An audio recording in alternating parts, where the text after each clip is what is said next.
Datafolha traz novos números das pesquisas para a eleição presidencial de 2022. Lula lidera com 43%. Bolsonaro tem 26% na pesquisa estimulada, quando aparecem os nomes dos candidatos, no primeiro turno. 43 a 26. Olha, o Datafolha confirma as outras pesquisas. A gente falava já há 3 semanas, muita gente aqui no chat brigava comigo. Rodrigo, tá levantando a moral do Bolsonaro. Gente, eu não brigo com os fatos. A curva do Bolsonaro era e é de recuperação de popularidade. A gente pode não gostar, mas é o que está acontecendo. Ah, mas ele ainda tem muito mais ruim péssimo do que ótimo bom. Sem dúvida. Tem muito mais ruim péssimo do que ótimo bom. Mas se recuperou um pouco.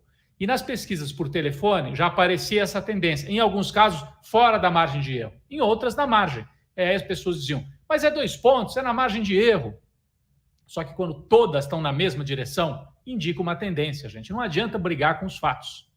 E hoje o Datafolha trouxe a mesma coisa. Lula lidera com ampla margem, 43 a 26. Isso dá 17 pontos de vantagem no primeiro turno. Isso é pesquisa presencial.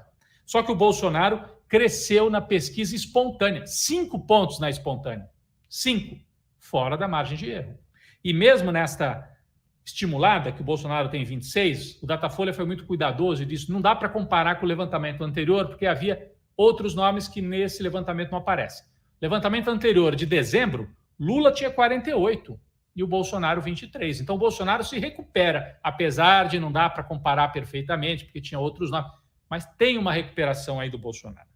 A rejeição ao Bolsonaro também caiu um pouco e a desaprovação ao governo dele. Lula lidera com 43, Bolsonaro 26. Vamos ver os outros?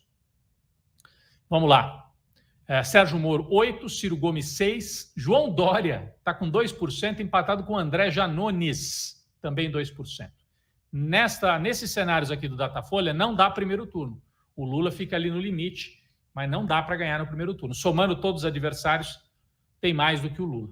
Então, aquele otimismo exagerado do final do ano, a gente vai ter que mudar. As pessoas que estão aqui no nosso chat, a campanha vai ser dura. Tem alguns pontos aí a serem ressaltados, né? O primeiro é o fato de que a pesquisa anterior do Datafolha é de dezembro do ano passado. Então, a gente está falando aí de uma diferença em termos temporais de aproximadamente 3 meses, né?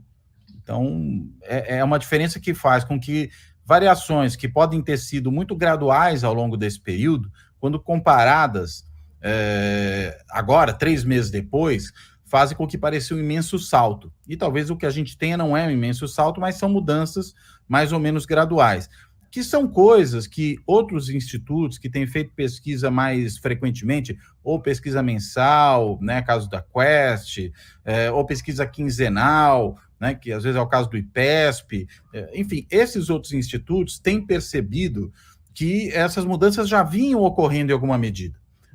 A questão, claro, era saber a magnitude delas e mais, né? Se às vezes de uma pesquisa para outra, o que a gente tinha não era só variação pequena dentro da margem de erro.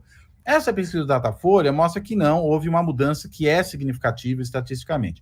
Aonde aconteceu essa mudança?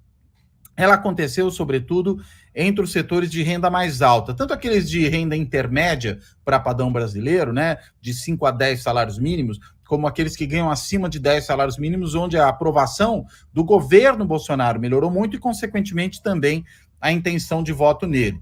Entre os mais pobres, que são os destinatários do Auxílio Brasil, né, que o Bolsonaro criou aí para tirar o Bolsa Família e, consequentemente, a marca Bolsa Família da frente, né, não teve efeito.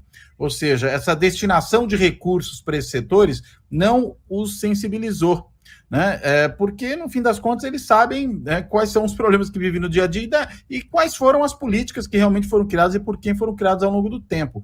Então, nos segmentos que são justamente os beneficiários dessa política de renda, não houve melhora. Onde houve melhora é naqueles setores em que o bolsonarismo sempre foi mais forte, teve ali uma perda de apoio durante um determinado momento entre julho, mais precisamente agosto, setembro e dezembro do ano passado, quando atinge o pico a sua impopularidade, e isso outros institutos também mostram, E de lá para cá teve uma relativa recuperação. Quando a gente olha a aprovação do governo, por exemplo, a gente vê um cenário que é muito similar ao que a gente tinha em maio de 2021.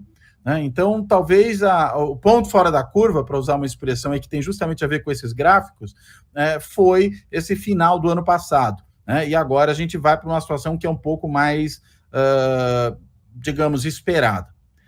Uma espectadora, eu vi que você mencionou aí agora há pouco, estava falando que o Lula estava parado e tal, né? E você observou que não, ele está dando entrevistas, articulando e tudo mais.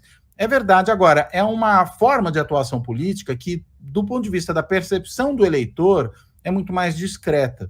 Então, enquanto o Bolsonaro está o tempo inteiro batendo bumbo, né, está fazendo inauguração de obra pronta, está fazendo as suas lives, está fazendo estardalhaço, fazendo campanha, ainda que usando a máquina do governo para isso, o Lula está basicamente numa operação de bastidor. Tá, dá uma entrevista numa rádio aqui, noutra ali, mas não são eventos assim retumbantes, como esses que o governo tenta fazer em sequência.